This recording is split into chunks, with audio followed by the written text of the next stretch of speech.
Super Motherload has 2 to 4 players mining Mars, then putting those riches back into your team so you can be an even better miner.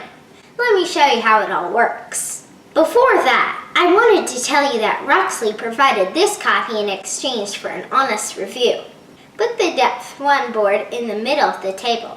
Keep the others within reach. Keep the minerals, artifacts, tunnels, and bombs in separated piles nearby. Shuffle the major achievements and place 3 face up close to the board, return the rest to a box. Shuffle the minor achievements, place 3 face up below the major ones, and put the deck next to this row. Have each player take a player deck. Separate the 7 cards without a cost in the top right corner, then shuffle them. These will be your starting cards. The others are divided into stacks based on color and piled from cheapest to most expensive. Grab a bomb token and draw 4 starting cards. You can do 2 actions on a turn. The available actions are draw 2 cards and either drill or bomb to collect minerals and other valuables. You can do the same action twice. There are 3 types of spaces: dirt, which can be drilled and bombed, rocks, which can only be bombed, and steel, which cannot be bombed and can only be drilled with the matching color drill cards.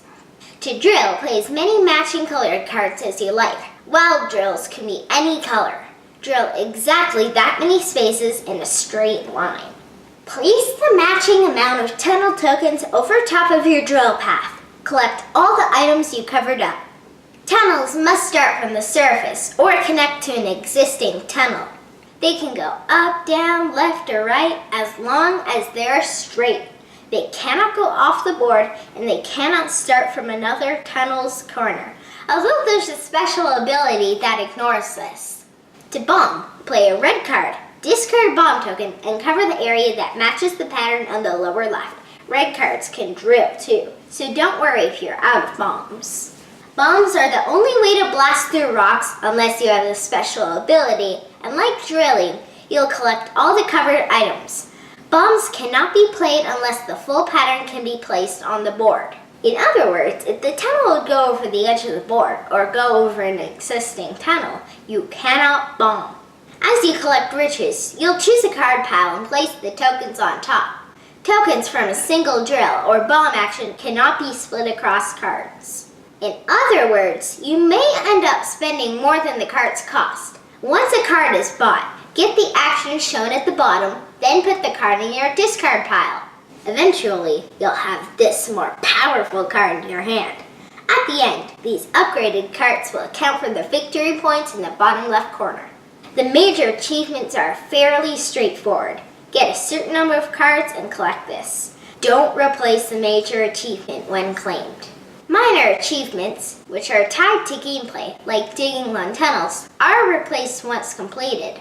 Each board has 3 artifacts. Once covered, draw 1 artifact token randomly. There's a reward on the back that you can spend or save. Once the 3rd artifact has been covered, grab the Depth 2 board. Once that board's 3rd artifact has been covered, remove Depth 1, slide up Depth 2, and add Depth 3. Play until the final artifact on Depth 4 has been collected. The game ends once that player has finished their turn.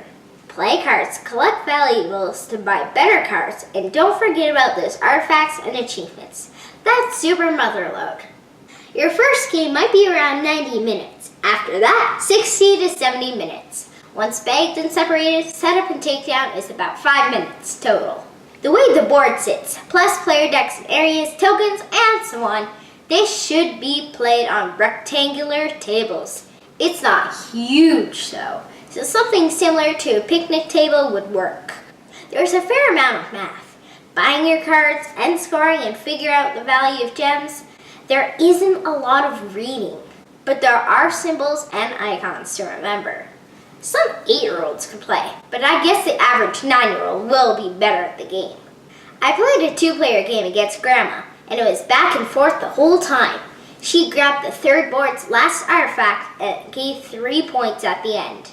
On the 4th board, I grabbed one that also gave 3 points at the end. Good thing too, I won 47 to 44.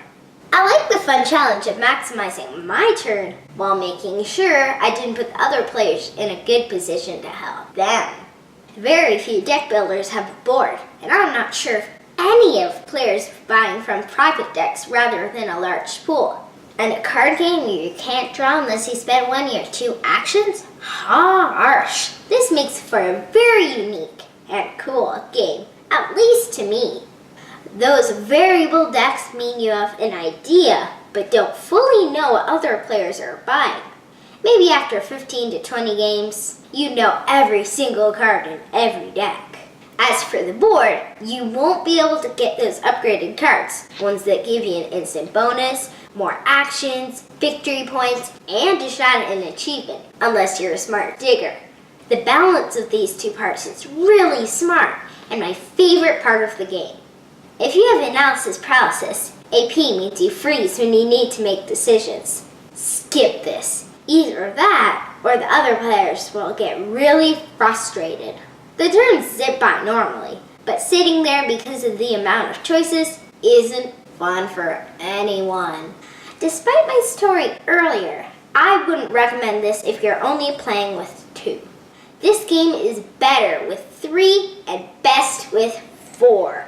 With 2, it's too easy to get the achievements, and the decisions aren't as difficult, meaning interesting. There are many symbols in this game. A double-sided reference card with information on the back page of the rulebook would have gone a long way to making things run smoother those first few games. Maybe it'd even help people with AP. I think Super Mother Lode is simple, easy to learn, is short enough to be played on weeknights, and has gameplay that keeps you thinking from beginning to end. In other words, it's quite good. Heavy strategy fans probably won't enjoy the simple tactical gameplay.